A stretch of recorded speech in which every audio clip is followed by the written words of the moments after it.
What up, everybody? It's your boy Asian, and I'm back. Sorry, I've been on a little hiatus, my YouTube followers and subscribers, but your boy's been working on some new projects, trying to get everything together. But I'm back, better than ever. Sorry, I haven't gave you any updates on my Steelers and Michigan football. We got a big week coming up, and North Carolina has just tipped up their basketball season a couple weeks ago. So I will be giving you as much content as possible. But I'm here today to talk about the Steelers defeat 41-37 to the Los Angeles Chargers. I always want to say San Diego, but the Steelers lost in heartbreaking fashion towards the end of that game.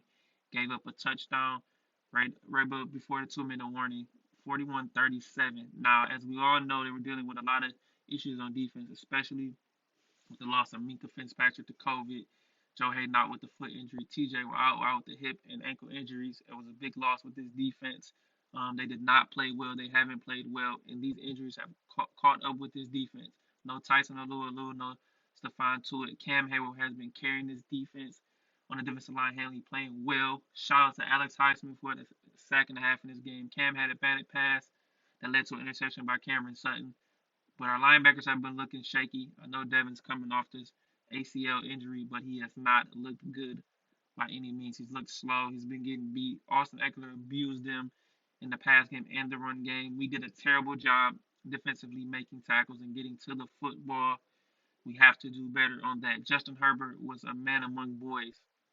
Had almost 500 yards of total offense. Had over 90 yards rushing, 383 passing yards, a few touchdowns.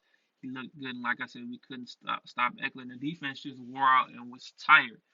So there's no excuses. I'm not going to use no excuses, but these at the beginning of the season, we wanted the defense to carry this team, and the way things are going right now, these injuries and COVID has caught up with this team, and if they can't get healthy, this will be bad. As they are 5-4-1, that tie they should have beat the Lions, so they should be 6-3, but that was a huge loss and it's something that should not have happened. So with that being said, every team in the AFC North won. Bengals won, Ravens won. Even the lowly Browns are winning right now, so the Steelers are not in the best position. They got to go in this week and take on the Cincinnati team on the road. They're a 4.5 point underdog. But let's talk about this offense. Now, people are going to say Ben Roethlisberger had a resurrection, had his best game of the season by far.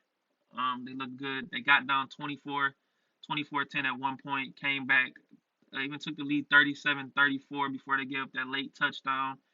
Boswell looked good. Claypool looked healthy. But what is Matt Canada doing, man? Najee Harris has 12 carries, and I mean 12 carries. He tried to get too cute offensively. Late in that second quarter, the Steelers had a goal line situation where I don't know what they were doing with some of these play calls. They didn't even try to attempt to run the ball with Najee Harris. And sometimes Matt Canada gets a little too cute. I'm happy Ben came back because he helped Pat Freiermuth get locked in and get in target. But there has to be some consistency and some type of momentum. We are not a physical football team right now. I know Kevin Dotson is out right now. When is Zach Banner going to play? I know Trey Turner's been battling injuries. Dan Moore has been spotty. This is a line that's not that great.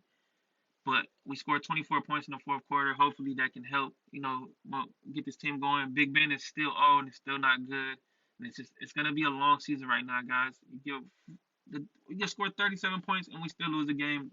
Highest scoring output of the season. I thought that if we could score 37, you could beat it. But Justin Herbert is a franchise quarterback, and I wish the Steelers had something like that as of now, but they do not. But he overcame the bad play by his special teams, the bad plays by his defense. The Steelers in that second half, in that fourth quarter, had a block punt, had an interception. So the momentum got going, but they started off way too slow and had to play catch up the entire game. Even Ebron had a catch. But there's just the attention to detail in a tough game. Usually the Chargers would lose a game like that, but they found a way with Justin Herbert changing the fortunes of that franchise and being able to pull it out. We got the ball back with over 2 minutes left. Big Ben did the unthinkable, took two back-to-back sacks. By that time, it was third and 20 plus. Incomplete pass, and the Steelers lose the game. So now you have to take advantage of these opportunities. So, it's 10 games down, 7 left to go. It's a tight AFC race right now. There's going to be a lot of division games coming up right now for the Steelers team. So we got the Cincinnati coming up. Then after that, you got the Ravens. That's an even tougher game. You already know that goes. Then we play the Surgeon Vikings right now. Then you go home against the Titans. So these next 4 games will really tell They need to at least go 2-2 or 3-1 to even be competing for a spot in the AFC wild card because I think that's the only way they'll get in. Right now they'd be they're the eighth seed right now, so they're a spot out. But it's a long way to go in the season, but it's not looking really optimistic right now because the things we counted on before are not there. So we'll see if we can get through this adversity. And let's point out one thing: Mika Fitzpatrick hasn't had the spectacular plays this year because he's had to cover up defensively for for the gaps, all the misplays, all the guys that just don't know what's going on. So even James Pierce is a little shaky. This team has to clean it up. I don't know if they'll be able to do it, but we'll see. Like I said, tough loss. A few weeks ago, momentum was going, but you have an awful tie to an awful winless Lions team, and then you blow one in LA. So we'll see what happens. But it's my Steelers take, everybody. So we got it. I'll be back later this week to talk about the Steelers more, but just wanted to give you my take to that. Hey, everybody, follow me on Twitter. That's at Keeping the Score. I'm gonna post it under my video. Shout out to my new podcast, The Fifth Chapter. Everybody, keep chasing the dreams. It's your boy Adrian, and I'm out.